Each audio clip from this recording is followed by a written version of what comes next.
Bukedde nate twebaza omukama kawa migero abukeesezza era ne tumwebaza ebirungi byatuwadde naddala wiiki eno gye tukomekkerereza ate era bingi nnyo ebibadde mu wiiki eno eby'okusoomooza kwe tuyiseemu.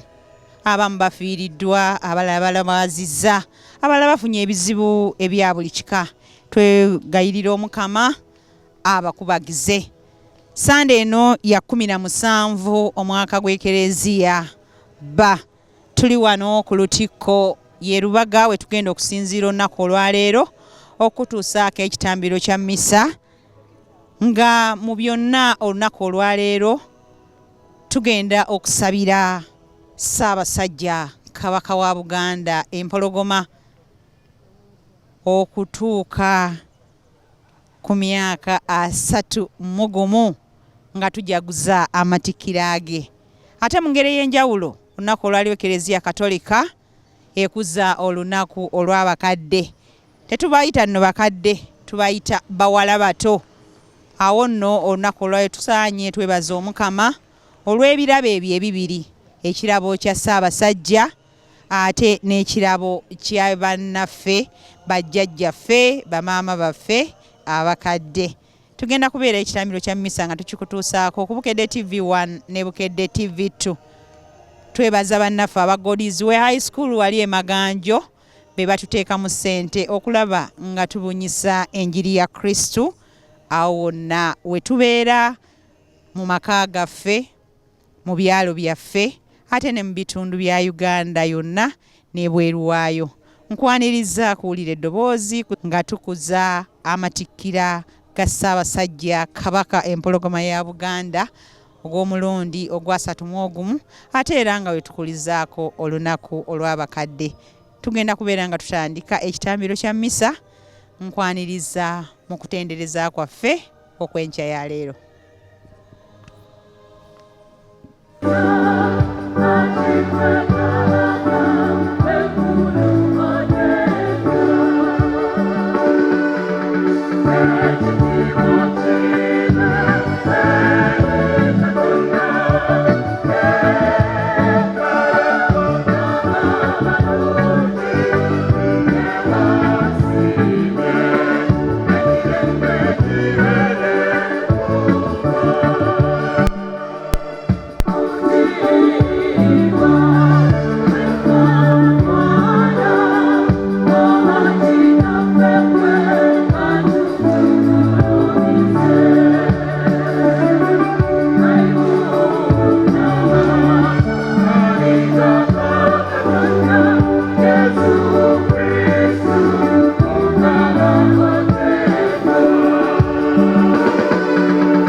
Twegayirire.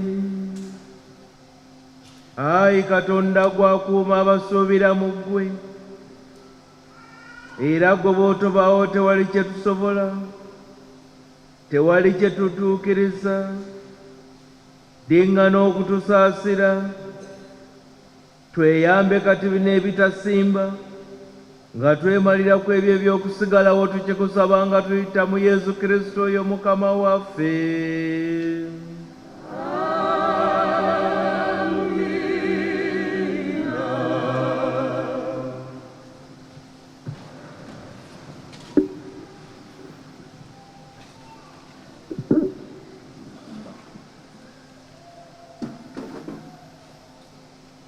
Essomo ebbereberye bye tusoma mu kitabo ekyokubiri eky'Abassekabaka.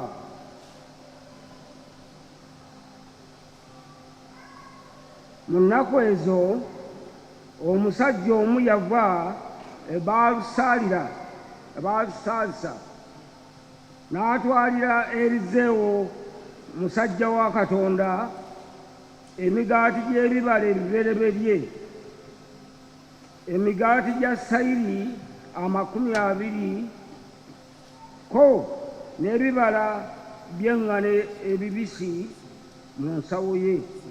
N'amugamba nti, wa abantu balye. Omuddu we kwe kumuddamu nti, eno emmere yenkana wa nsobole okugigabira abantu 10,000 ekiramba? Ye kwe kumuddamu nti, wa abantu balye, kubanga Omukama bw'agambye. Bonna bajja kulya efikkewo n'okufikkirawo. Awo n'agibawa ne balya, era n'efikkirawo okusinziira ku kigambo ky'Omukama. Ebyo Omukama yabyogera.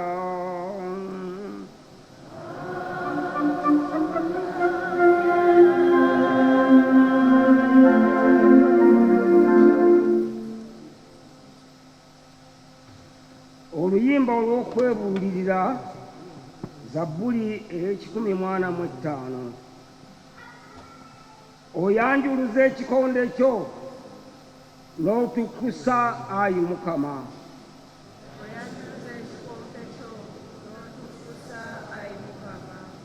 Oyanjuluza ekikonde kyo n'otukkusa, Ayi Mukama.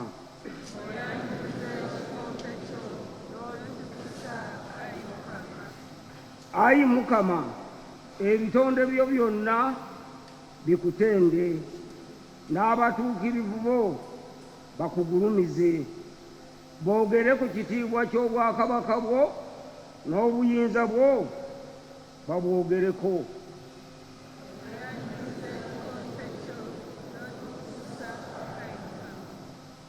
Amaaso ga byonna gasuubira mu ggwe, naawe obiwa kye birya ng'obudde butuuse.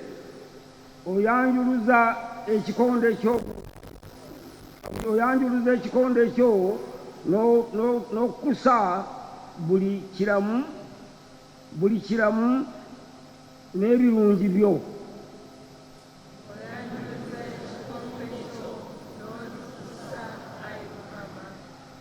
Omukama mutuufu mu makubo ge gonna, era mutuukirivu mu mirimo gye gyonna. Omukama abamukoowoola bonna abali kumpi, bonna abamukoowoolera ddala mu mazima.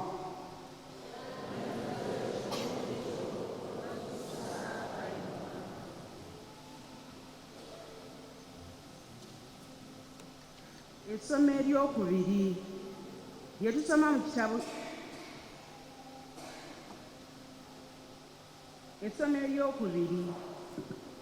mu bbaluwa Pawulo omutume lye yawandiikira Abeefeezi. Abooluganda, Abooluganda mbeegayiridde nnyo nze ku lw'Omukama muyisenga ng'abaalondebwa nga mmwe bwe musaanye okuyisa. Mubeere beetoowaze, batuufu, bagumiikiriza nga mulekeragana olw'okwagalana. Mwefubirire okunyweza okussa ekimu okwa Mwoyo mu ddembe eribasiba awamu. Mwenna nga bwe mwayitibwa mu kuyitibwa kwammwe, muli omubiri gumu n'omwoyo gumu, bye mukkiriza bye bimu, batiisimu y'emu, Katonda y'omu, era ye Patiri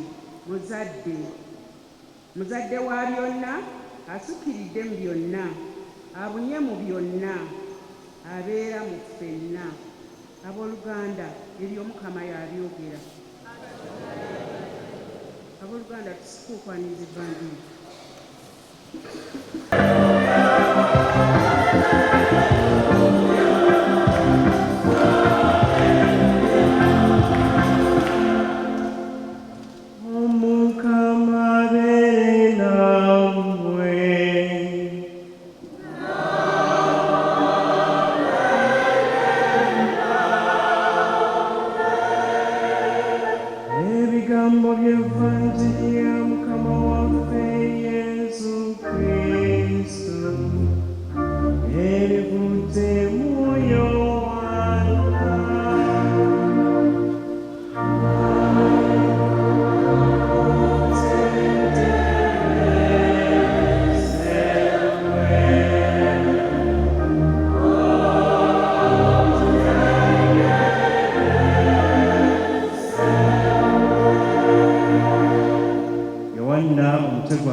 okuva ku nnya olusooka okukoma ku lw'ekumi-n'ettaano. Mu budde buli Yesu yagenda emitaawo y'ennyanja y'e Ggaliraaya, ye ya Tiberiyaadi. Abantu bangi ne bamugoberera kubanga baalaba ebyewuunyo bye yali akola ku balwadde. Yesu n'alinnya ku lusozi n'atuula eyo wamu n'abayigirizwa be. Pasika, olunaku olukulu olw'Abayudaaya, yali kumpi. Yesu bwe yasitula amaaso n'alaba ng'abantu abazze waali bangi nnyo, n'agamba Firipo nti, tunaagula wa emigaati bano okubaliisa? Kyokka yakyogera kumugeza bugeza, ye yali amanyi ky'agenda okukola. Firipo n'amuddamu nti, emigaati egigula eddinaali 200 gye gyandigasizzaako buli muntu okufunako akatundu. Omu ku bayigirizwa be, ye Andreya, muganda wa Simooni Peetero, n'amugamba nti, wano waliwo omulenzi alina emigaati 5 egya sayiri n'ebyennyanja 2, naye ebyo bye biki ku bangi bati? Yesu n'agamba nti, abantu mubatuuze ebibinja. Mu kifo ekyo mwalimu omuddo mungi. Abasajja ne batuula. Baalinga 50,000. Awo Yesu n'atoola emigaati, bwe yamala okwebaza n'agabira abaali batudde, n'ebyennyanja nabyo, ne balya nga bwe baayagala. Bwe baamala okukkuta, n'agamba abayigirizwa be nti, mukuŋŋaanye obutundutundu obufisseewo, buleme kwonooneka. Ne bakuŋŋaanya ne bajjuza ebisero 12 eby'obutundutundu bw'emigaati egya sayiri 5 obwasigalira nga bamaze okulya. Abantu bwe baalaba ekyamagere Yesu ky'akoze ne bagamba nti, ono ye mulanzi ddala ow'okujja mu nsi. Yesu bwe yategeera nga bajja okumukwata bamufuule kabaka, n'addukira ate ku lusozi yekka.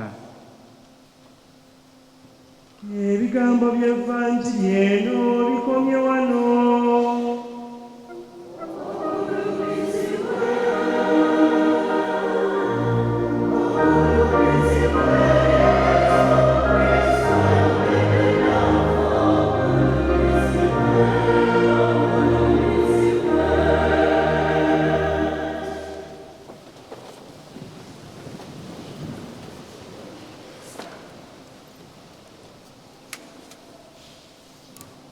Baganda bange, mbeera esinga kuleeta nnyiike ku mutima oba teri mbeera esinga kutunakuwaza ng'embeera gye waliyagadde okubaako engeri gy'oyambamu munno oba ow'omukwana ayita mu buzibu obw'enjawulo, kyokka ate ne weesanga nga tolina kyakumuwa.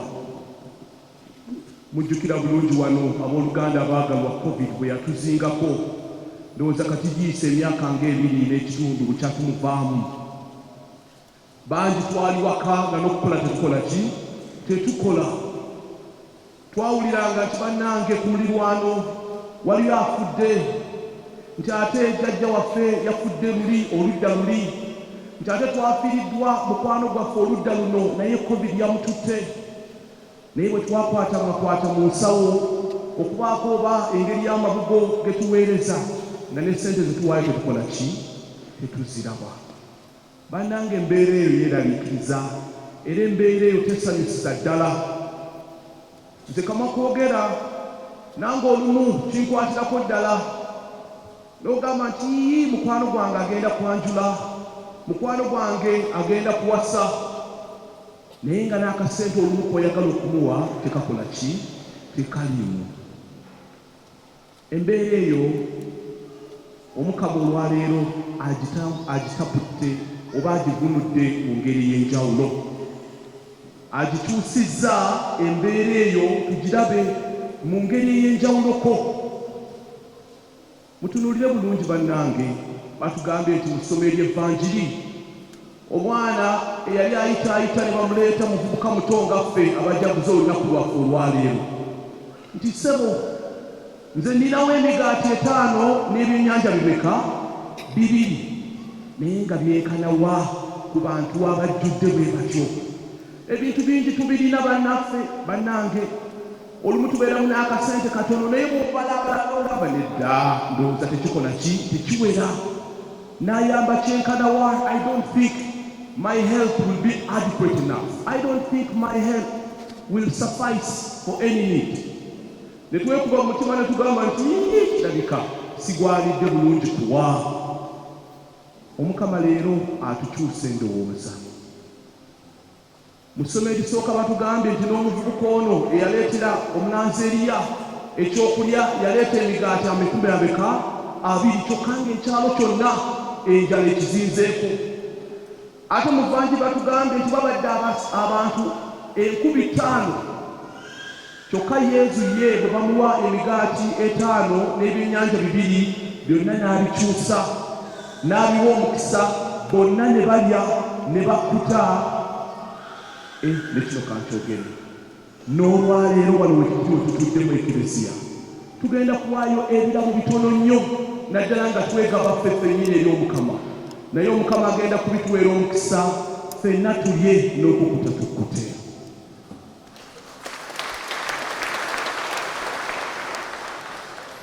Baganda bange, teri kye tulina kimala.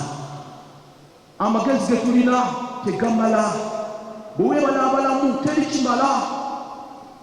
Obugagga bw'olina, essente z'olina owulira nga tezimala. olumu n'okuyamba ne tulemererwa okuyamba. Omukama olwaleero atusaba nti bannange twekwata ekyokulabirako eky'omuvubuka ono omulenzi azze ewaayo enzu n'emigaati 5 n'ebyennyanja 2 byokka. Akatono k'owaayo sayizi yaako oba omuwendo gwako si kyekikulu. The amount or the size of what you offer to the Lord is not what is important. Ky'ogabira Omukama ekikulu kyeki gwe mutima ogugaba. The whole attitude behind giving is the most important thing. Bavubuka bannange, leero tujja kusoma olunaku lwaffe olw'abavubuka abaawano ku Cathedral Parish y'Olubaga. Tubayozeyoze n'engalo ez'amaanyi. Ndi muvubuka namwe abasinga muli bavubuka. Nze kino kye ndaba mu mayindi ya Pope Francis oba Papa waffe Francis yakirabira ddala nti ffe abavubuka n'obusobozi obutono bwe tulina obutono mu quotes, the little that we have, tudduukirire nnyo ate bakadde baffe ne bajjajja baffe abakuliridde mu myaka nga wenjogerera olwaleero nga tujaguza olunaku lwabwe. Ekyo kyennyini kye tugenda okukola. Abakaddekadde n'abalala abakulu abali wano tukubireko abavubuka baffe mu ngalo. Beewaddeyo bagenda okukwata emigaati gyabwe 5 n'ebyennyanja 2 byokka. Bavubuka bangi tweyiya. Abavubuka bangi kye tukola tekiyingiza nnyo. Si ffe bagagga, si ffe abalina ennyo, naye omutima omugabi. Nsanyusa nnyo okuwulira nti Samuzi yatuwadde ebyokulya bye tunaawa bajjajja baffe n'abakadde. Omutima si bungi bwakyo ekyo tugenda okuwaayo, wabula kiki bannange? Omutima. The heart behind the giving is the most important. Ebigambo bya Mother Teresa maama waffe kati omutuukirivu Teresa ow'e Calcutta bituukirira bulungi nti bannange teri mwavu nnyo atasobola kugaba, ate teri mugagga nnyo gwe batasobola kukola ki? Kuwa. Ffenna twetaaga abalala. Ng'omulanzi bwe yafuna n'agaba bonna ne balya, nga ne Yesu bwe yakola ekyamagero mu kitono bonna n'abagabira ne balya, naffe bwe twetaaga okuyamba abalala. Oluyimba lwaffe olw'okwebulira lutugambe nti Omukama anyanjuluza ekikonde kye ffenna n'atuliisa. Kikulu akikola bannange era tumwebaliza ddala. Era n'olwaliro agenda kuddamu okutuliisa, naye ng'Omukama bw'atuliisa abooluganda baagalwa, naffe kye tulidde Omukama ky'atuwa, kyekyo kyennyini ky'atusaba tukwate era tumuddize. Oluyimba lwa Monsignori Magembe luvaayo bulungi nti mpa Ayi Mukama nsobole okukuyamba nga nkwatirako abo abatali bulungi. Leero tugenda kuyamba bakadde baffe, si kubayambisa resources zaffe zokka, si kubayambisa bya bugagga byaffe bokka b'emmere oba kutoola kw'ebyo Omukama byatuwadde byokka nedda, naye tugenda n'okubawerekeza essaala. Abavubuka abali wano tugenda olwaleero okusabira bakadde baffe, tugenda okusabira enkolagana yaffe ne bakadde baffe ebeere ennungi. Tugenda kusabira bakadde baffe bongere okutulaba mu mbeera ennungi nga tukula, naffe tubongere okubalabirira nga bulijjo. Naye ate ekyenjawulo bannange abooluganda naddala abavubuka, ngenda okubasaba nga tusabira bajjajja baffe.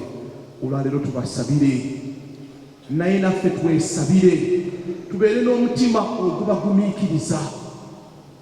Ntera okugamba batabani bange ku seminaari ekisubi nti my dear sons, be patient with your parents. Mubeere bagumiikiriza nnyo ne bakadde bammwe. Kati mmwe bajjajja baffe abasinga mwate abatuzaala ffe abavubuka. Abavubuka mbasaba abakadde bano mubagumiikirize. Psychology atugamba nti gy'ogenda ng'okula ate kaavu edda buto, omukulu ate afaananira ddala omwana omuki omuto. Tubagumiikirize kubanga nabo obulamu bayitamu buyisi, omulundi gwabwe ogusooka. They are also experiencing life for the very first time. We pray that we will be patient with them.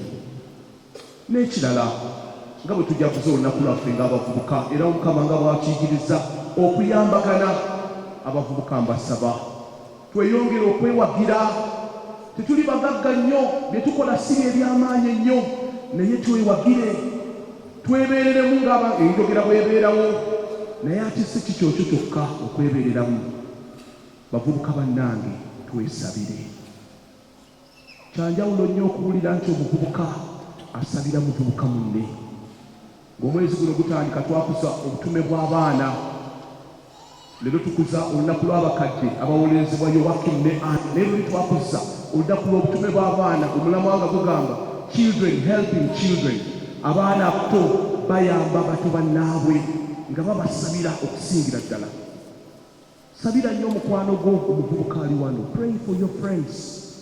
Your friends are going through a lot. They are battling with the Lord, some speakable and others they cannot speak about.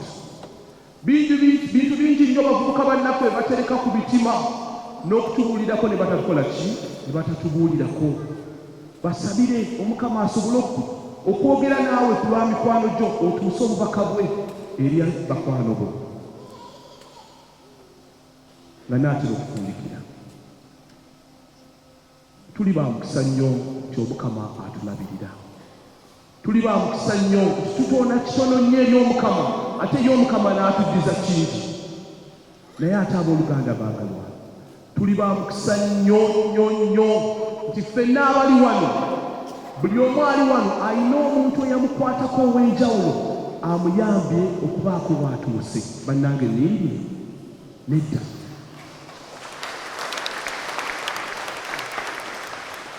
njagala okwebaza nnyo obwakabaka bwa Buganda njagala okwebaza nnyo Ssaabasajja Kabaka Ronald Muwenda Mutebi ne maama n'abagereka Sylvia Najjinda bangi tetuzaaliddwa wano nzayogera nammwe ndi musajja munyolo sibuka eri Kakumiro bakadde bange bwe bajja eno okunoonya ssente ne batuzaalira wano bawangaalidde wano bakolera wano singa si Buganda osanga singa bakadde baffe tebali wano osanga singa si Bwakabaka bwa Buganda n'emirimu gye bakolera wano tegyandisobose njagala okwebaza nnyo Kabaka nti ayaniriza nnyo abantu bangi okuva ebunene ebweya njagala okwebaza nnyo Kabaka Ronald Muwenda Mutebi ne maama nti basobosezza abantu bangi okukolera wano n'okuwangaalira wano njagala nnyo okwebaza Kabaka olw'okuyamba kwatuwadde ne maama ulire tulina n'omubaka okuva mu ofiisi ya maama Najjinda nti abavubuka tukwatiddwako abakulu bakwatiddwako mu Buganda ate n'abato nabo bayambiddwa Obuganda tubwongera engalo ku lunaku olwokusatu olwa wiikeendo ng'ennaku z'omwezi 31 omwezi guno gwennyini Ssaabasajja Kabaka Ronald Muwenda Mutebi ajja kuweza emyaka 31 bukyanga atikkibwa ku Nnamulondo y'abajjajjaabe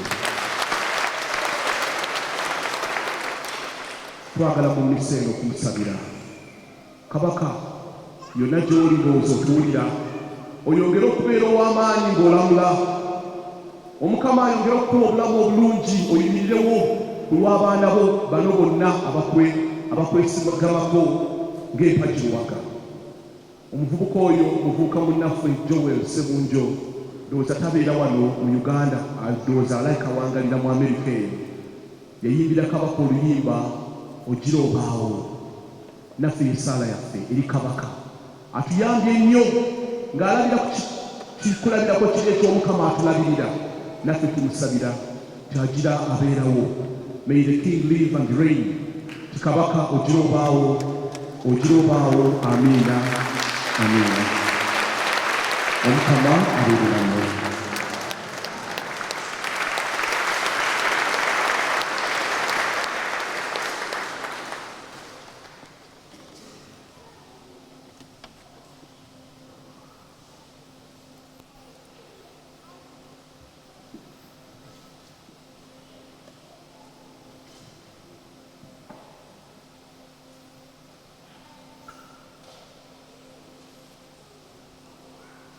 tusituka abooluganda tuwere batukkiriza mu Katonda waffe. Nzikiriza Katonda omu,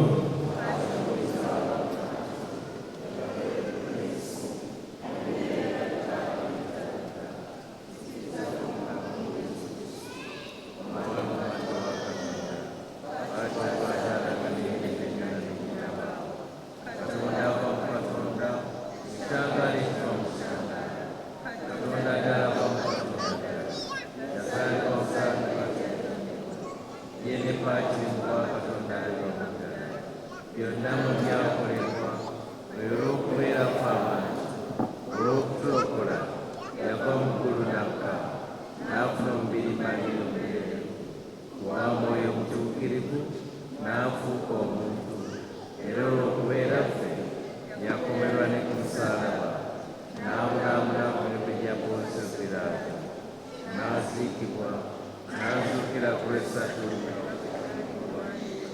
n'alinnya mu ggulu atudde ku ddyo obwa Paatiri alijja obwokubiri n'ekitiibwa okulamula abalamu n'abafu obwakabaka bw'ente buliggwaawo. Nzikiriza ne Mwoyo Mutuukirivu Omukama era ow'obulamu ava mu Paatiri ne Mwana twe tusinzaamu ne Paatiri ne Mwana ne tumugulumiza kimu eyayogera mu balamuzi. Nkereziya omu omutukuvu njagala batisimu ensonyi w'ebibi era n'enjira okuzuukira kw'abafu n'obulamu. Abooluganda abaagalwa, twegayire n'omutima gwaffe gwonna Katonda Paatiri omuyinza wa buli kantu ayagala abantu bonna balokoke era batuuke mu kumumanya. Tusabire Eklezia wa Katonda omutukuvu Omukama akkirize okumukuuma n'okumutaasa. Tukikusaba ayi Mukama. Tusabire abantu b'amawanga gonna Omukama abawe okuteesa n'okukkaanya. Tukikusaba ayi Mukama. Tusabire Kabaka waffe Ronald Mwenda Mutebi owookubiri Omukama ayongere okumujjanjaba ate n'okumukuuma. Tukikusaba ayi Mukama. Tusabire bajjajjaffe abakadde wamu n'abakadde Omukama abeerera ekikubagizo mu bulamu bwabwe obwo. Tukikusaba ayi Mukama.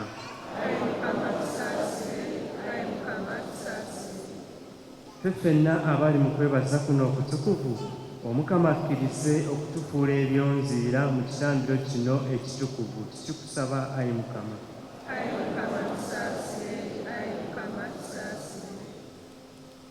Ayi Katonda ekiddukiro kyaffe era amaanyi gaffe gwe nannyini kusaasira kkiriza okwegayira ku Eklezia wo otuwe kye tusaba nga tetubuusabuusa tukifunire eddala tukikusaba nga tuyita mu Kristo oyo Mukama waffe.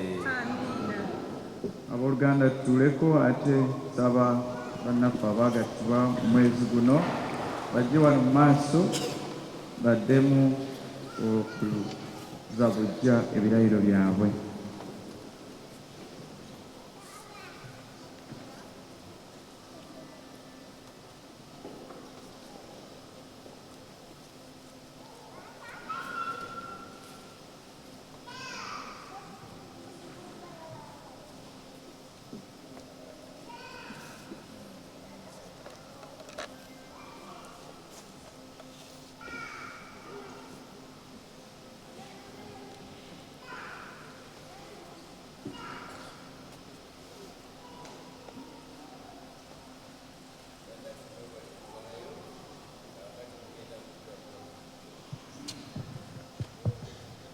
Omwami yagenda okusooka ndowooza erinnya lya munno olimanyi bulungi oteekawo eriryo n'erya munno. Nze nkufuna ggwe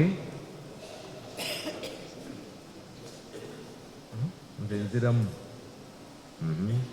obeere mukyala wange nkulaganya okunywererako mu bulungi ne mu bubi, mu bugagga ne mu bwavu, mu bulwadde ne mu bulamu, era nkulaganya okussaamu ekitiibwa ennaku zonna ez'obulamu bwange. Kati abakyala bannange, nze teekawo erinnya ly'omukulu oyo eriryo, teekawo n'eryo. Nze nkufuna obeere mwami wange, nkulaganya okunywererako mu bulungi ne mu bubi, mu bugagga ne mu bwavu, mu bulwadde ne mu bulamu, era nkulaganya okussaamu ekitiibwa ennaku zonna ez'obulamu bwange. Ekiragaano kino kyemuzzeemu okukuba olwaleero mu maaso g'ekereziya Omukama akiwa omukisa, kikakase era ayongere okukinyweza ng'abawa omukisa mu linnya lya Paatiri n'erya Mwana n'erya Mwoyo Mutuukirivu. Paatiri ne Mwana.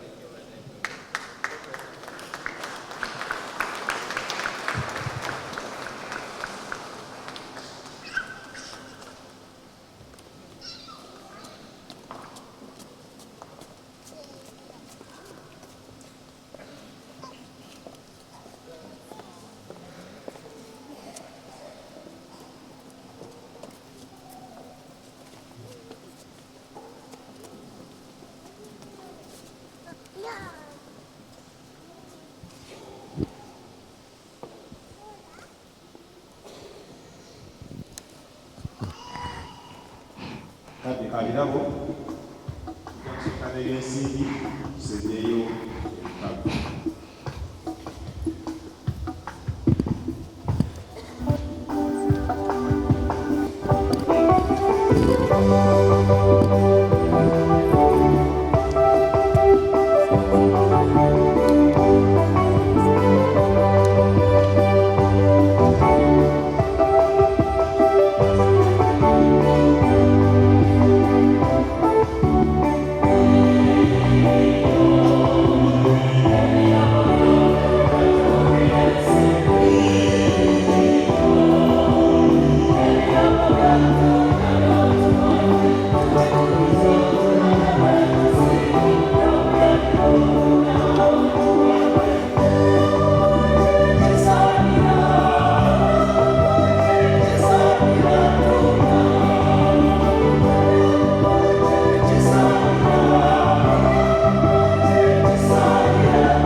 baganda bange mwegayirire katonda patri omuyinza wa buli kantu asime ekitambiro nze nammwe kye tumuweereza.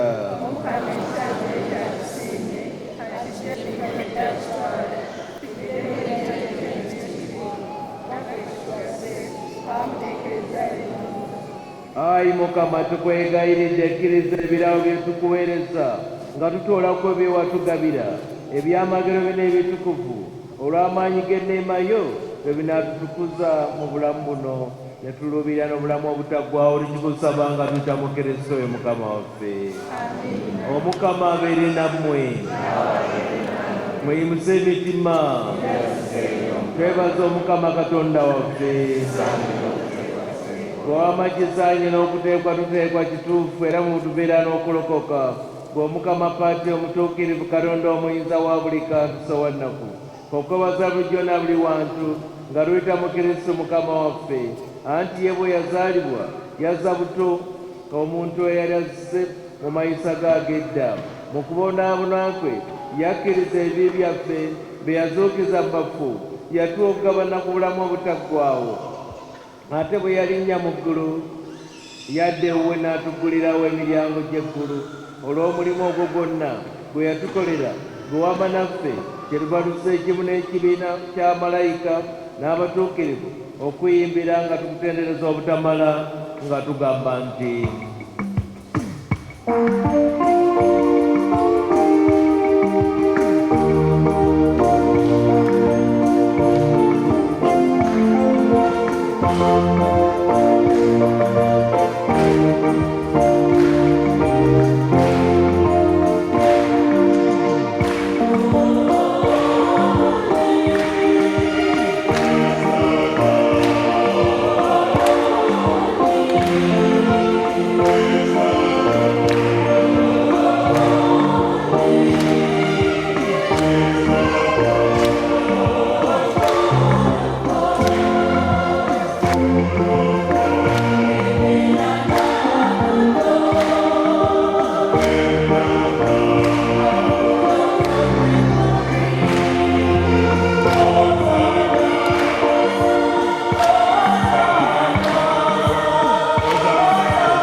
kituufu ayi Mukama oli mutuukirivu gw'ensolo y'obutuukirivu bwonna tukwegayiridde ebirabo bino biyiweeko mwoyo bifuuke bitukuvu tufune omubiri n'omusaayi gwa Mukama waffe Yesu Kristo eyali agenda okwewaayo okubonaabona kwe yesiimidde n'akwata omugaati ne yeebaza n'agumenyamu n'awa abayigirizwa be n'abagamba nti mutoole mulye ku kino mwenna anti kino gwe mubiri gwange ogunaaweebwayo okubeera mmwe.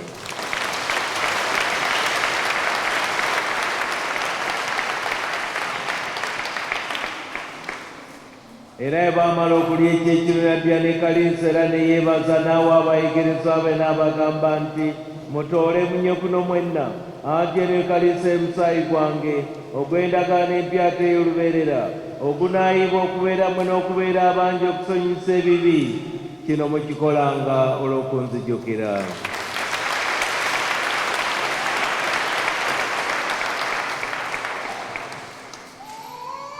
Ekyamagero eky'okukkiriza.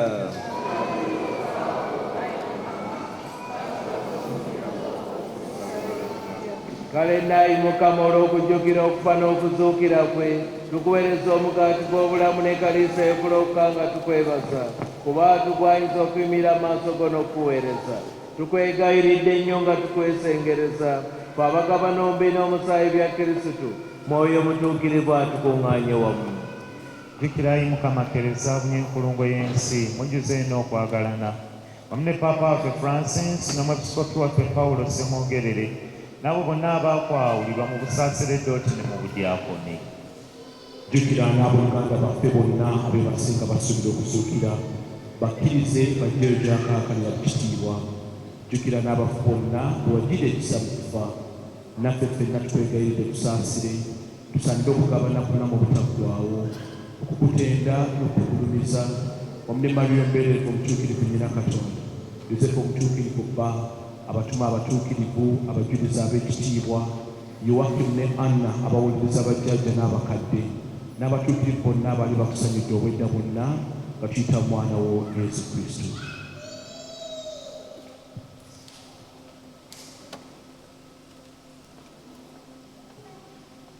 Gwe Katonda Paatire omuyinza wa buli kantu abali ekimu ne Mwoyo Mutuukirivu mu Kristo ono mwayita okufuna n'ofunamu naye era mu ye mwofunira buli ttendo na buli kitiibwa emirembe n'emirembe.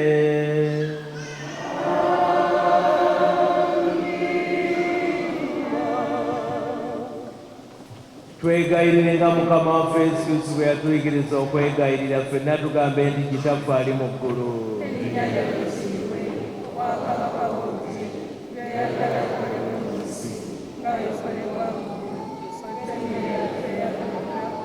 Tusonyiwe ebibi.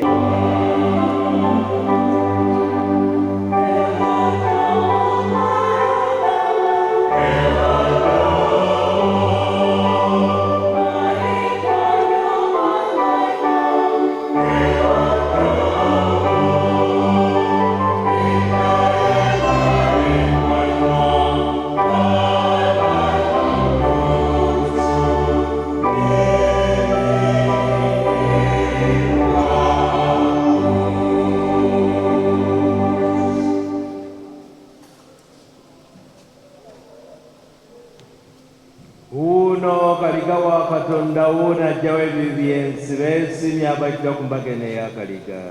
Ayi Mukama, sigwadde kuligiro gwange, wabula yogera bugeesigango, omwoyo gwange gunaawona.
ayi Mukama tulidde esaakalamentu lye ery'omu ggulu ekijjukizo ky'ennaku zonna ez'okubonaabona kw'omwana wo tukwegayiridde ekitone kino kye watuwa ng'ojja mu kwagala kwe okw'ekitalo kwe watwagalamu kituleetera okulokoka tukikusaba nga tuyita mu Kristo ye Mukama waffe. Tutuleko abooluganda.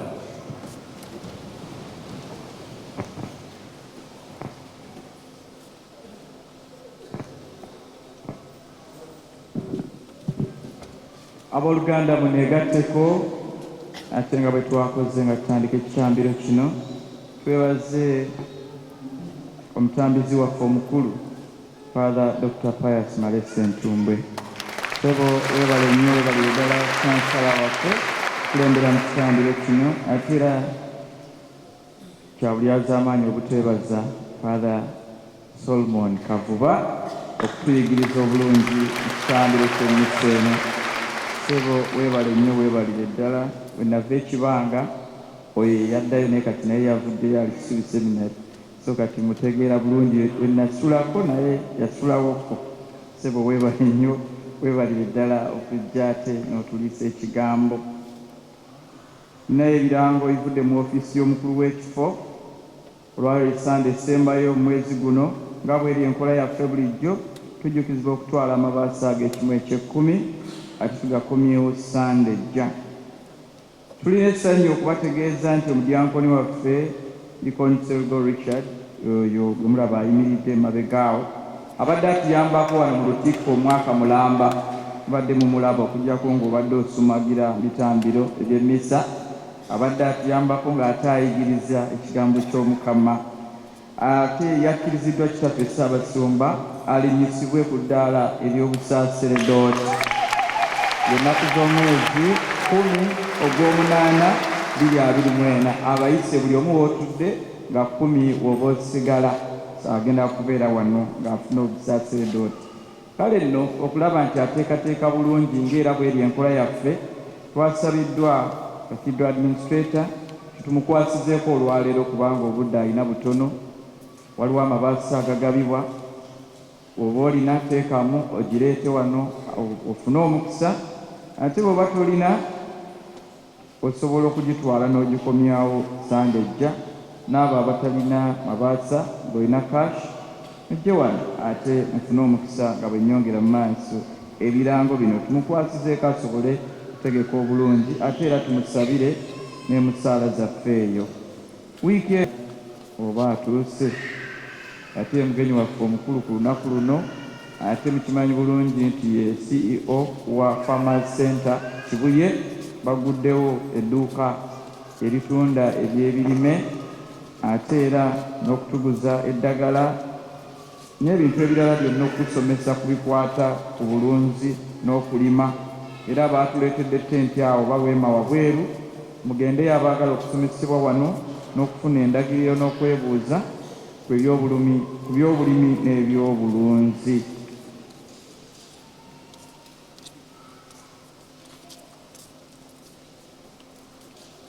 Zino ze speeches zaffe atubuuzeeko yaŋŋambye ayagala kubakubayo kaama katono nnyo ate bw'anaavaawo ne ssaabavubuka waffe naye tayogera nnyo nze mumanyi bulungi naye ajja kujjaawo mu ddakiika 2 ajja kuba bifunzizza nga bw'eri enkola yaffe ate bw'anaamaliza ssaabavubuka omugenyi waffe omukulu bw'anaaba waali naye ajje wano atubuuzeeko ate bw'aba amaliriza omugenyi waffe omukulu aba Tuesday class nabo balina speech yaabwe oluvannyuma ow'ekitiibwa Nakateko Tilda naye atubuuzeeko mu bulimpimpi.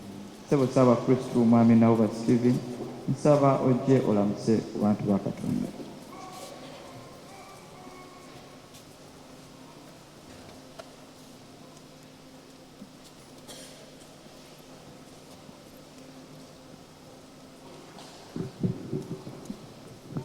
Abakristu Omukama mulungi obudde bwonna.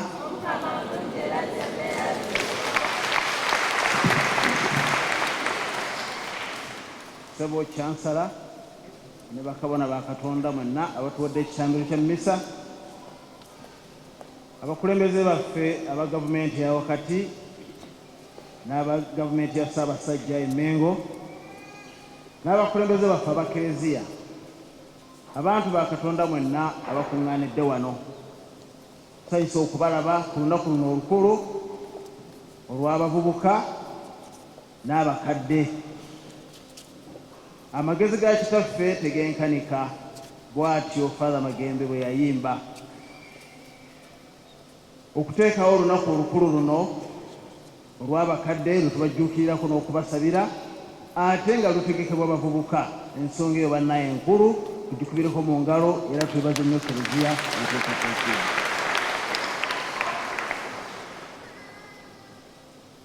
Mu kkooli erimu olwaleero tuli ba mukisa nga tukyaliddwa twegattiddwako ekitiibwa Nakati Ekikomeko nga yeetisse obubaka bwa Katikkiro gye tuli. Era ku lunaku lwe lumu tusabira baffe nyabo ekitiibwa, tuli basanyufu nnyo ng'Abakristo ba Lubaga bwe tumanya nga tukkiriza yadde tannatweyoleka nti baffe gy'ali ateredde era alamula Obuganda.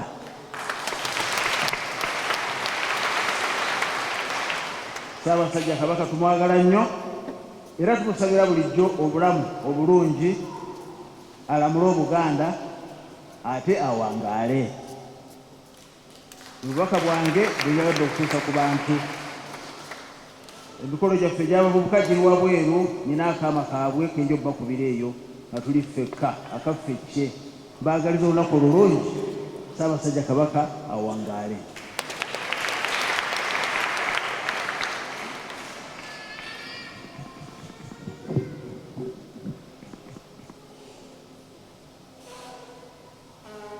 Abooluganda Mukama bulungi obudde bwonna.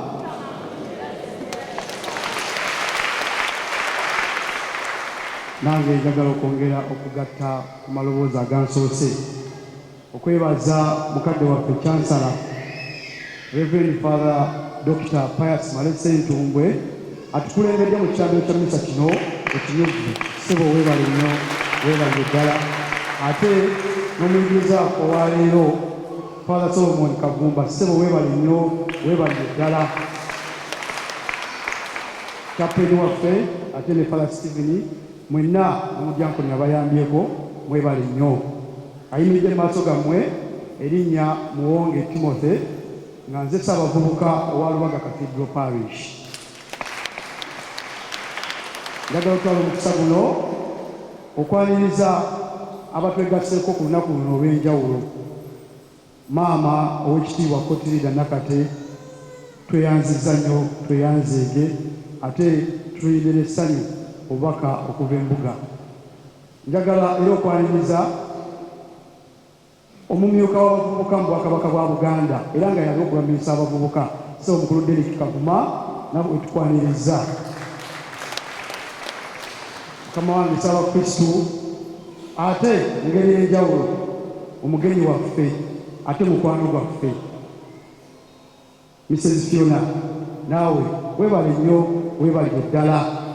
Mu kitambiro kya mmisa kino kyekimu era tulinamu n'omusirikale wa Paapa omukulu Anthony Mateega. Ssebo tweyanziza nnyo, tweyanzeege okweyunga mu kitambiro kino. Ngenda kuyita mu bufunze olw'okuba nti tulina ate emmisa eddako era nga sinaba kuba obubaka buno. Njagala okwowola abavubuka mwenna abali mu Eklezia muno, tugenda kukozesa omulyango guno okufulumya abakadde baffe bajjajja abali mu bugaali ate n'abeetaaga okuyambibwako. Tukozese omulyango guno aye tusobole okuba omwagaanya emmisa ey'okuwa emyuka egenda okuddako. Bakadde baffe tubeebaza ffe ng'abavubuka, bwe tutunuulira obukadde bwammwe butuwa ekyokulabirako ekirungi n'okwongera okwekuuma n'okulaba butya naffe bwe tuyinza okutuuka ku myaka egyo gye mulimu. Okubeerawo kwammwe kutuwa essanyu n'okutujjukiza oba oliawo bakadde baffe bajjajjaffe abaatugendako, naye bwe tusanyuka nammwe nabo tulaba nga tuba tukoze eki, tusanyuse nabo. Mwebale okutuwabula ng'abavubuka. Twasalawo okugatta olunaku luno olw'abajjajja n'abakadde ne tulugattako olw'abavubuka, kuba Paapa yasaba nti abavubuka ffe tulina okutembeeta ensonga y'abajjajja. Obalyawo tetwandibadde bavubuka singa abajjajja tebaakola ki, tebaaliwo. Naffe nno mu kusalawo okubaddiza n'okujaguza nammwe kuba kubeebaza ate n'okufuna ekyokulabirako ekirungi butya bwe tuyinza okutambuza obulamu bwaffe.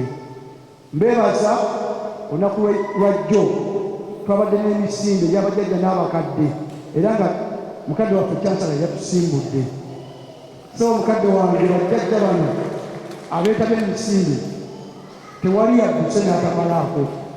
Yonna gye twayise bajjajja badduse ne bamalako bulungi. Bajjajja mwebale nnyo. Abantu bangi batuwagidde mu misinde egyo, bangi batuwagidde mu kufuna ettu lye tugenda okuddizaako bajjajja bano abali wano ate waliwo n'abalala be tugenda okusanga mu maka gaabwe eyo. Tulina omukolo gwaffe wabweru awo era nga twagala okwebaza abantu ab'enjawulo. Bannaffe bakwano baffe abasaamuzi temutulekereranga. Mwebale nnyo, mwebale nnyo, mwebalire ddala. Setinale bank simanyi kyakubagamba, mwatukoze obulungi obutagambika. Twalina omugenyi waffe eyali alina okubeerawo ku lw'abajjajja nga omulangira Dr. Kyabaggu. Yatugamba sijja kusobola naye obuwagizi bwange kamuweeyo. Bane tumwebaza nnyo, tumwebaliza ddala. Amasomero ag'enjawulo Lubaga Girls, Uganda Matters, Kinte College na Bingo bangi abasinga obungi nja kubamenya ku mukolo gwaffe gwe tugendako olw'obufunda bw'obudde. Munzikirize nga bwe tuli mu kuzimba ate nga bangi bazze bagattako ettaffaali. Naffe abavubuka b'e Lubaga so omukadde waffe Kyansala twekuttekutte mu nsawo nga tukulembeddwamu Chaplain waffe oyo Father waffe omulungi Father Jimei wa Lugembe. Mukadde wange mbadde nsaba owubire ku bakristu bano oba oli awo mulimu abatakumanyi ng'ate gw'otendeeta ensonga eyo. Ku lw'abavubuka ba Lubaga Cathedral Parish nja kusaba Father Stephen Mayanja ku lwa Cathedral Administrator semukkirize kukwasa ebbaati yaffe ery'emitwalo 6.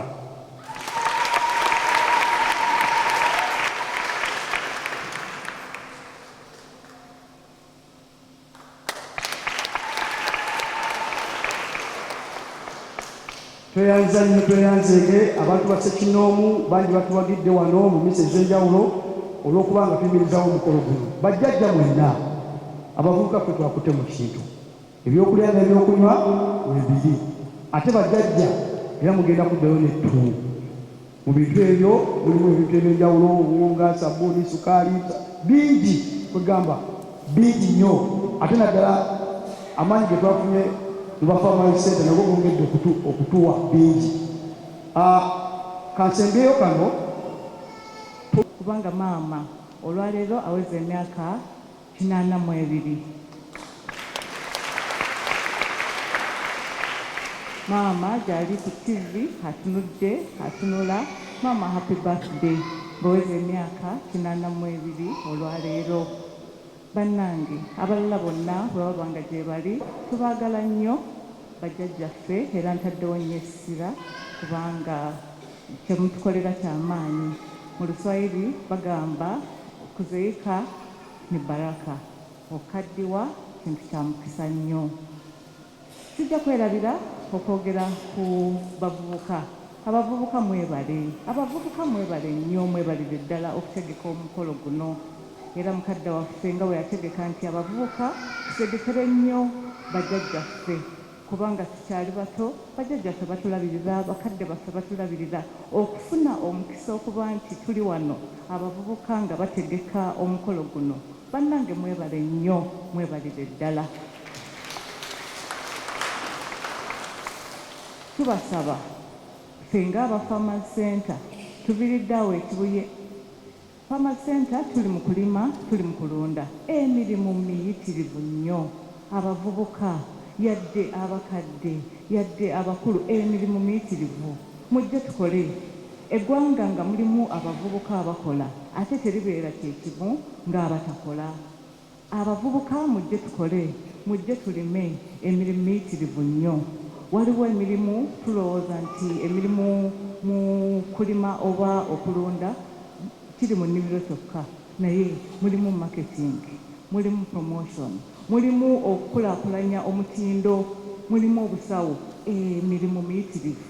Mujja wali ku Farmers Center Kibuye, tuyige ffenna, tubayigiriza okukola, tubabuulire engeri ki gye twagala okukolaganamu ne ba youth.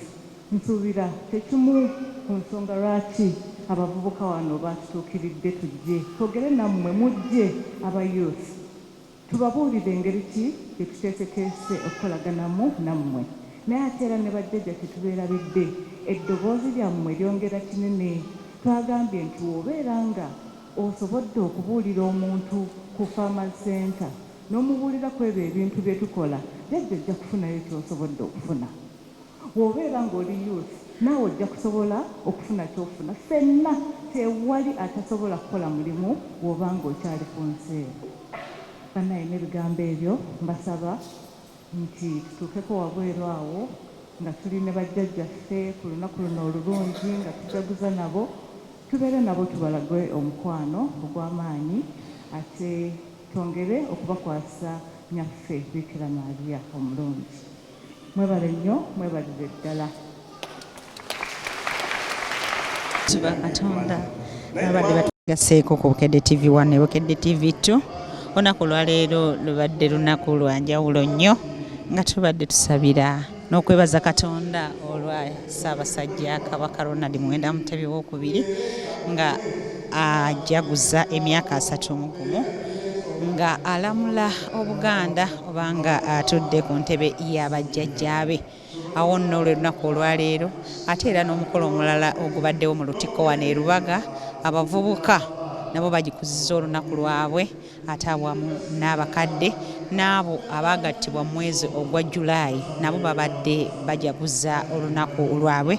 Twebaza Omukama olw'obulamu bwa Ssaabasajja. Tubadde tukuza Sande eyo17 mu mwaka gw'Ekereziya bba, ate era nga twebaza bannaffe aba God's Way High School e Maganja abateekamu ssente okulaba nga ebintu byonna bigenda bulungi nga tubunyisa enjiri ya Mukama waffe Yesu Kristo. Twebaza olunaku olwajjo bannaffe abakinda Mityana, twafunye abo abasenze ba Kristo abagenda okumuweereza obulamu bwabwe bonna. Ate olunaku olwa Saturday ejja ng'ennaku z'omwezi 3 Masaka Dayosisi naye egenda kuwa obusaaseredooti, ate ng'ennaku z'omwezi 10 era tugenda kukomawo wano ku Lutikko e Lubaga ng'era bawa obusaaseredooti. Twebaza Omukama ajjanjabye Kabaka waffe era ng'olunaku olwaleero lwajagulizaako emyaka 31. Twebaza nammwe n'abadde batugobera ku Bukedde TV1. Misa yaffe ekyagenda mu maaso ng'era aba Tuesday class kati bwe bali mu kwogera, naye tumusigaleeko ku Bukedde TV2 okulaba nga misa tugimaliriza mu bitiibwa. Aba Bukedde 1 kati essaawa zino tuba tuvudde tusabira Kabaka waffe Ssaabasajja wangaala, tukwasa Omukama ayongere okukulambika ate era ayongere okukukuuma.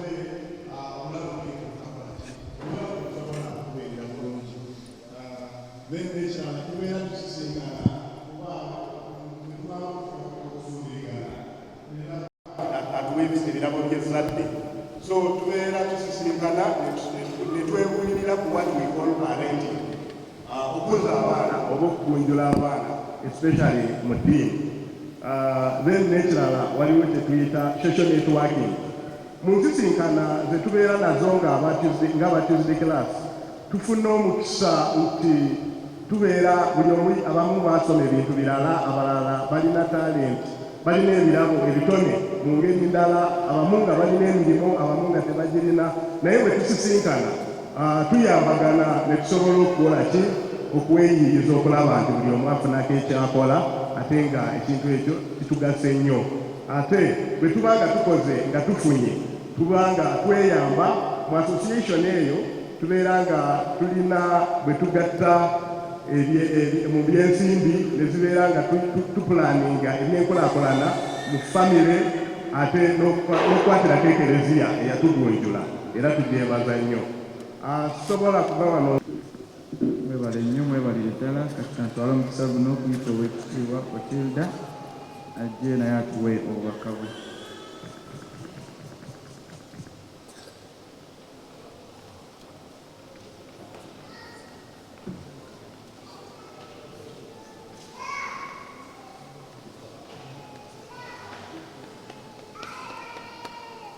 neyanza nnyo Father kumpa omukisa guno. Nange nga sinaba kuwa bubaka bwa Katikkiro, nsaba neeyunge ku bannange aboogedde. Neebaza nnyo Father Pius, Dr. Pius naye okutukulembera mu kitambiro kya misa kino. Tweyanziza tweyanzeege. Father Solomon Kavuba, okubuulira kubadde kulungi nnyo, nsaba naye mumumpere ku bugalo. Bakadde bange mwennanga ebiti bwe babyogedde bannanga abasoose, ssebo Ssaabakristu n'obukulembeze bwo, n'abalala bonna abantu ba Katonda abakola mu gavumenti eya wakati ey'Emmengo, n'abantu ba Katonda buli omu mu mpeereza ye ne mu kitiibwa kye, mbaaniriza era n'ensaba nange mbalamuseeko. Mpeereddwa omukisa okwetikka obubaka obuva embuga, naye nsaba ssebo Father nga sinaba kubusoma, mpeeyo obugambo butono obwange ku bwange nga Kootirida Nakate Kikomeko birabwa omukristu wammwe yava wano Ssaabasajja we yamulengerera okumuwa obwami obw'okukulira minisitule y'enkulaakulana y'abantu ate n'ensonga za ofiisi ya Maama Nnaabagereka. Saagala kwerabira nina abamperekeddeko okuva Emmengo nga tuleeta obubaka buno. Nawerekeddwako omumyuka wa ssente w'abavubuka mu Buganda, munnamateeka Derek Kavuma ali awo. Nawerekeddwako John Ssemujju, omwami John Ssemujju nga tuweereza naye mu minisitule y'emu. Tubaddewo n'omuweereza munnaffe omwami Gerard naye akyali omukulu Gerard, naye tuwerekeddwako ne munnaffe omulala wa BBS. Nsaba nabo mubaanirize mu ngeri y'emu. Twebaza Katonda ku lunaku lw'abajjajjaffe, olunaku lw'abajjajja lwe tukuza olwaleero, ate ne twebaza Katonda nti abavubuka be baluteeseteese. Eyo enkolagana n'enteekateeka ng'Obuganda tugyeyanza nnyo. Nsaba tugiggyemu eby'amaanyi. Ssebo Father Pius n'abalala abakulu abali wano, olumu osanga abavubuka n'obabuuza nti tambulamu ng'Omuganda tewaffe wano, naye ng'ebintu bitono by'amanyi. Mu byonna bye tukola ne bajjajja nsaba tubaggyeko bwino, tumanye obuvo bwaffe ate tumanye n'ebyabaawo. Tubaggyeko bwino tulabe ebyafaayo ebyo bye batuwa bajjajja, mubimanyi bulungi, mubibawa abavubuka kubanga guno omulembe Ssaabasajja yaguwa abavubuka si weewaawo. Kati omuvubuka olina okuba ng'olina bwino ate n'omanya ebyemabega ate osobole okutwala Obuganda mu maaso. Tweyanzizza ku lw'enteekateeka eyo ey'okusinkanya bajjajja n'abavubuka, era nsaba munneegatteko, Kereziya twongere okugyebaza ku lw'ekyo. Era nga sinnasoma bubaka buno, nsaba obbategeeza nti eno enteekateeka y'emu ku ezo eyateekebwawo Obwakabaka bwa Buganda nga tujjukira amatikkira ga Ssaabasajja Kabaka ag'omulundi 31. Mubadde muwuliriza ebibaddewo emabega, Ssaabasajja avuddewo amalwaliro, amasomero ge gajaguzza, okusaba kati kwe tuliko kwatandika Lwakutaano mu bannaffe Abayisiraamu gy'aba Advent nabo ne basaba, ate kati leero ffenna abakkiriza mu Kristo tuli mu kusabira Ssaabasajja Kabaka, era njagala okweyanza mwenna abakuŋŋaanidde wano. Ate nga mbategeezaako nti nga 30 nga tetunaba kutuuka ku ntikko, tujja kubeerawo n'omusomo ogubuulirira abantu abato ekikwata ku bumu, kubanga omulamwa gw'omulundi guno guga nti obumu bwaffe ge maanyi ga Nnamulondo. kati buli muntu n'abo abanaaweebwayo okuba nti ne babuulirira abato abantu abakula tusaba ekintu ky'obumu tukiggumize ennyo. Neeyanziza okunzikiriza okuyisaawo obugambo obwo nga ngenda okutandika okusoma obubaka bwa Katikkiro. Nsaba abaami ba Ssaabasajja mwenna abali eno abaliko kati n'abawummuze, nsaba twegatte wamu ffenna tuyimirire nga tusoma obubaka buno, obubaka bwa Katikkiro eri abantu bano bonna ekibiina ekikuŋŋaanye. Kandaba abaami ba Ssaabasajja bali mu kibiina eyo okuva ku mutongole, omwami w'omuluka, ow'eggombolola oba otudde eyo, okulira abakyala, okulira abavubuka, nsaba tuyimirire tuweeyo obubaka buno. Tweyanziza abayimiridde. Obubaka bwa Katikkiro nga tujjukira bwe giweze emyaka 31 bukya Ssaabasajja Kabaka Ronald Muwenda Mutebi atuula ku Namulondo. Nga 31 Kasambula 1993 Obuganda bwabugaana essanyu nga Kabaka Ronald Muwenda Mutebi owookubiri azizza engoma ya Buganda bwe yatuuzibwa ku Namulondo y'abajjajjaabe nga Kabaka wa Buganda owa 36. Kabaka okutikkirwa kyaddirira bamusibira mu bbwa okutyoboola ennono yaffe era ne baggyawo obwakabaka mu kuyiwa omusaayi. Okuviira ddala mu 1966 okutuukira ddala mu 1993 abantu ba Buganda bassa kimu nga baagala, nga basaba era nga babanja okuddizibwawo kw'obwakabaka. Obumu obwo obw'abantu ba Buganda y'ensonga enkulu era nga gwali musingi ogw'obwakabaka okuddawo. Kabaka Mutebi bwe yava mu buwaŋŋanguse mu 1986 ensonga gye yasoosowaza yali ya bumu bw'abantu ba Buganda, era okuva bwe yatikkirwa okutuuka kati emyaka 31 obumu yeebadde ettaala emulisa ekkubo lya Buganda ery'okudda ku ntikko. Buganda erina ensonga ssemasonga 5 era ssemasonga ey'okutaano bwe bumu. Mu Buganda mulimu abantu b'amawanga ne langi n'ensusu ez'enjawulo. Abantu ba Buganda basoma eddiini za njawulo, bagoberera ebyobufuzi bya njawulo.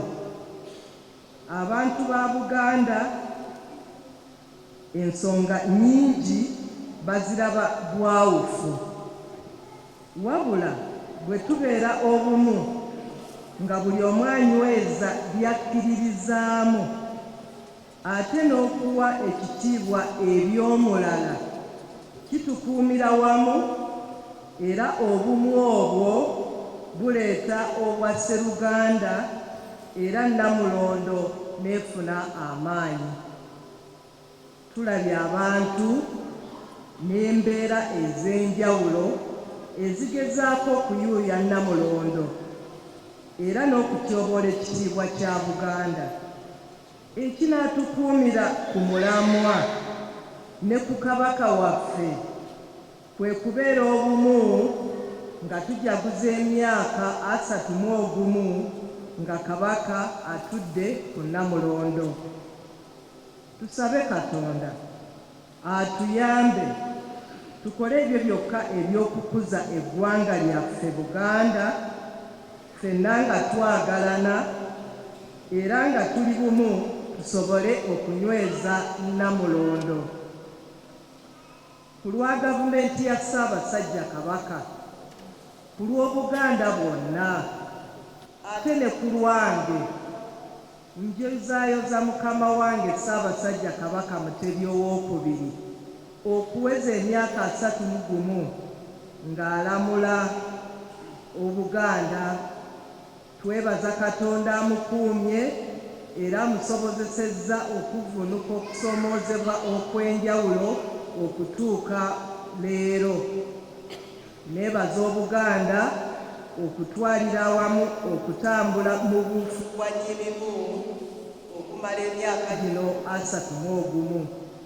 Ssaabasajja Kabaka awangaale nga n'enkumbi ku bbega. Charles Peter Mayiga, Katikkiro.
Olwaleero mwebale nnyo, mwebalire ddala n'omudyankoni waffe, naawe tukwebaza. Tukube engalo. N'aboomezi baffe abasembeeyo okuva ku kusaba Kristu ate okutuuka ku w'ekitiibwa, mwebale nnyo, mwebalire ddala obubaka bwaffe. Saba Father Pius Male ate atuwa omukisa. Bwe tuba tufuluma tugenda kukozesa emiryango egy'omu mabbali kuba tulina emmisa eddamu baganda baffe 22 bagenda okufunira omuluka gw'obusobi n'obuweereza. So tuyita mu mabbali ate bali abajja mu mmisa eddako bayite mulyango ogw'obuwankaaki. Omukama abeere nammwe.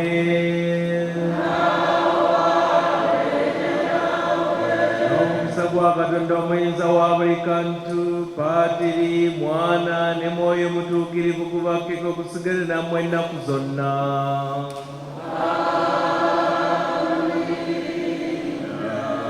Musewette mugende mirembe.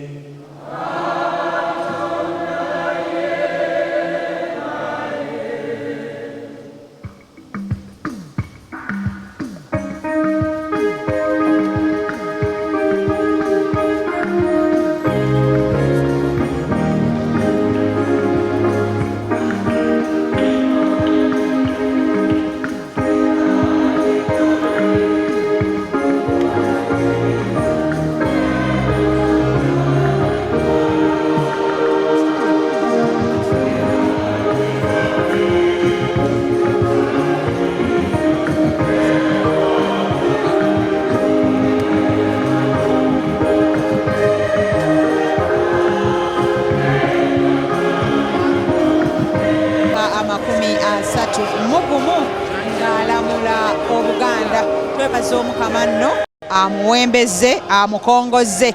Ate era olunaku olwaleero tukuzizza olunaku lw'abajjajjaffe. Gwe nno alina jjajjaawe oba ali mu kyalo oba obeera naye, batukubiriza omuyigiriza wa leero Reverend Father Kavumba Solomon tubaagale naddala mu biseera, kubanga tujjukira bulungi nti ne Mukama waffe Yesu Kristu maama we yakimukubiriza n'amugamba, mwana wange yagala bakadde bo, saamu bazadde bo ekitiibwa naddala mu biseera byabwe eby'obukadde. Bafuna okusoomozebwa kungi, tujjukire tumanyi bulungi nti omuntu bw'akaddiwa wamma adda buto. awo no twongere okubalabirira, twongere okubakumaakuma. Tubadde abavubuka aba Cathedral eno abo balubaga be bateeseteese okuteekerateekera abajjajjaffe bano, era n'omukolo omulala bajaguza olunaku lwabwe abavubuka, ate era n'abo abaagattibwa mu mwezi ogwa Kasambula nabo olunaku olwaleero bazzeemu endagaano zaabwe, buli omu okunywerera ku munne obulamu bwe bonna. Twebazizza mu bannaffe bonna abadde batugoberera abali mu nsi ez'Ebulaaya, ababadde ku TV zammwe, abatasobodde genda mu masinzizo. Tubeebaza, mwebale okutugoberera. Ate era twebaza ne bannaffe abatuteekamu ensimbi aba Godsway High School wali e Maganjo, mwebale okuteekateeka omwana w'eggwanga. Akiikiridde Ssaabasajja oba akiikiridde Obuganda Oweekitiibwa Cotilida Nakate Kikomeko yakiikiridde Obwakabaka era n'obubaka bwa Katikkiro yabaddewo okutusomera. Twebazizza nnyo mwenna, mwebale nnyo, mwebalire ddala. Mbadde ne Enoka yabadde ku kamera, ate mu buuke ne ttiimu yonna eri Andrew Tamale bebadde eri mu control room. Mwebale nnyo, mwebalire ddala. Atukulembeddemu ekitambiro kya Misa abadde Reverend Dr. Pius Male Ssentumbwe, Chancellor w'essaza ekkulu ery'e Kampala. Misa eddako bannaffe bagenda kukola obweyamo, bagenda ku abaseminaaliyo bagenda okufuna emiruka egy'enjawulo. Tubaagaliza birungi byereere, ate era tuyozaayoza bannaffe abasaasodooti olunaku lwajjo yabadde essaza ly'e Lugazi, ate olw'omukaaga olwaggwa lyali Kinda Mityana, ate n'abalala amasaza gonna agagenda kubeera nga gawa obusaasodooti. Ku lw'omukaaga Masaka yegenda okuwa obusaasodooti nga 10 tugenda kukoma wano mu Cathedral, ate Sande eri eneddako abannaffe aba Kasana Luweero nabo bagenda kubeera nga bawa obusaasodooti. Bakadde baffe tubaagaliza birungi byereere, twongere okubaagala ate n'okubalabirira mu nnaku zaabwe naddala nga bakaddiye. Cecilia ze mbaddewo okugikutuusaako.